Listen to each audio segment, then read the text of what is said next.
Okay, I think in this video what I'm going to talk about is purpose, which is funny because before I came here I actually wrote a script and I thought about talking around the idea of consistency.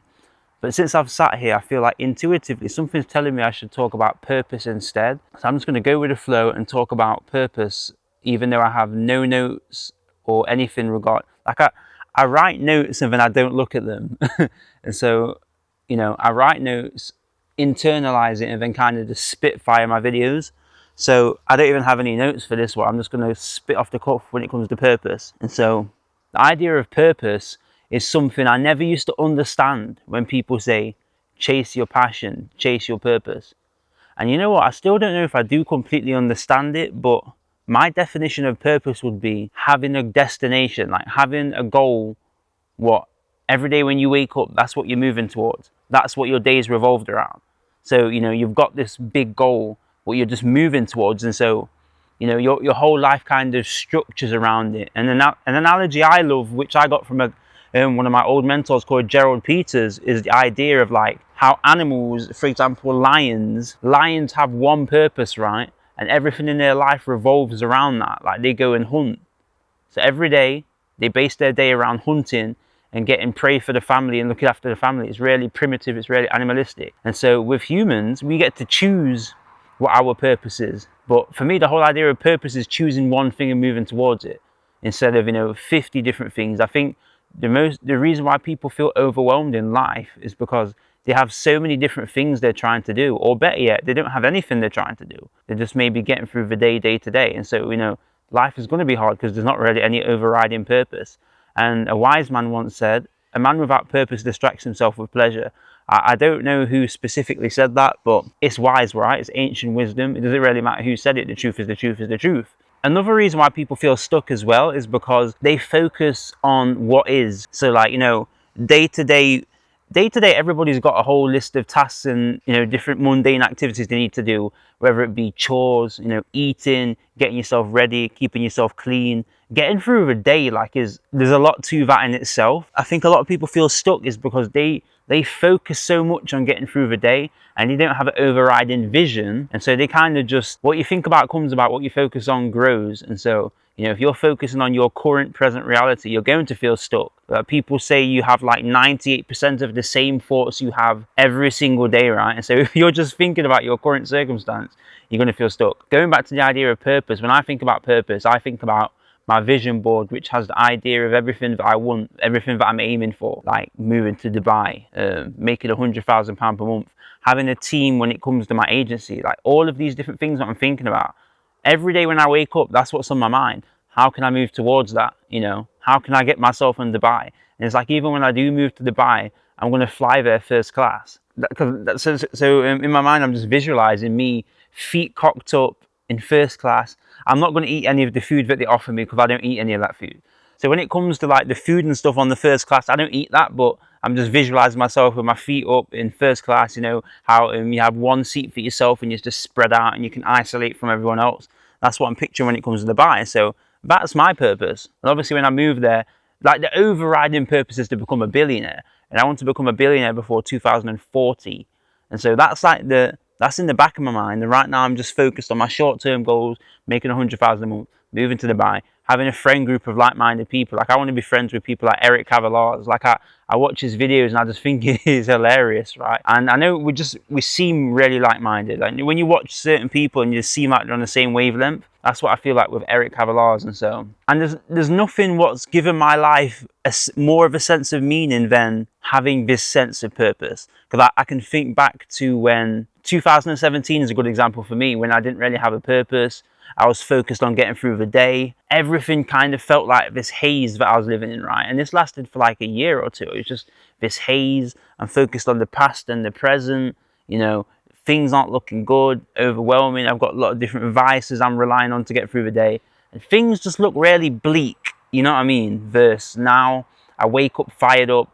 And one of the things when it comes to chasing goals and things like that, me anyway, I'm not going to put this on anyone, but maybe you relate to this in a sense where, like, if you want to achieve your goals in a short time frame, you feel this sense of urgency. And so you kind of feel overwhelmed and like you're not getting enough getting enough of the tasks you need to get done in a day, or maybe you're not sticking to your schedule to a T and you feel really bad about it. And that's something what I've found myself, that's something I've been battling with recently. But, you know, like my friend Steve White sent me a video of Eckhart Tolle on Instagram.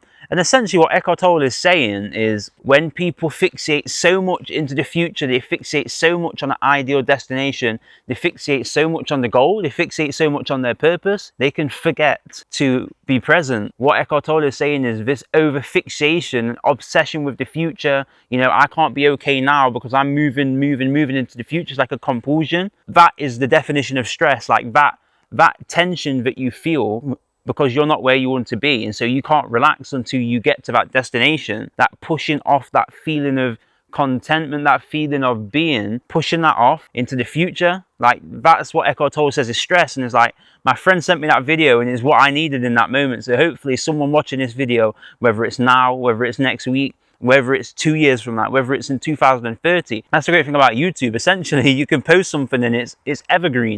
That's why I shy away from all the other social medias, because like, what is the point in Instagram, bro? Like, okay, you could make a viral reel what is amazing, and then it stays in the back of people's minds. But it's not really the case. I feel like long form content is the future, because, you know, that timelessness. Like, there's videos that I've got on YouTube of what people posted maybe 5 years ago, 4 years ago, that I play like at least once a week just to remind myself. And so, you know, the power of that is crazy. And that's what I'm trying to instill here with my videos. And I understand they're not great, but I'm practicing, I'm getting better. Like, if you watch this video here, and then afterwards you watch my first video, the progression is insane, right? And I even remember on that first video, I had a script that I wrote down on my phone in the notes. And so what I would do is in fact, that's not true. I think I used to write down my notes in a book or something, and I used to literally read off the book. But you couldn't see it, because I'd look at a paragraph, I'd read it, and then I'd go like recite it on the camera, look down, and then just cut out the bits where I'm looking at the camera. So I've gone from that to just being able to riff like this, which I think is pretty impressive. And back on the idea of consistency, even though that's not the topic of this video, it's just staying consistent, you know, not letting doubt overrule. Doubt is like the killer emotion when it comes to, you know, achieving your dreams and your goals. You can't give in to doubt. You can't do it, because going back to the 5 emotional stages of change: uninformed optimism, informed pessimism, valley of despair, informed optimism, and success. When you hit that valley of despair, like, the feeling's not good, because your ego is going to tell you like you need to quit, like you don't identify with this, you're not good at this, you should do this, like people like you don't do this, you don't deserve this. Like, everything's going to come up in the valley of despair. So you've got to, talking about the idea of the hot cold empathy gap, which is essentially talking about things with ease, as if even with food, for example, it's like saying, I'm not going to eat cookies for the next year.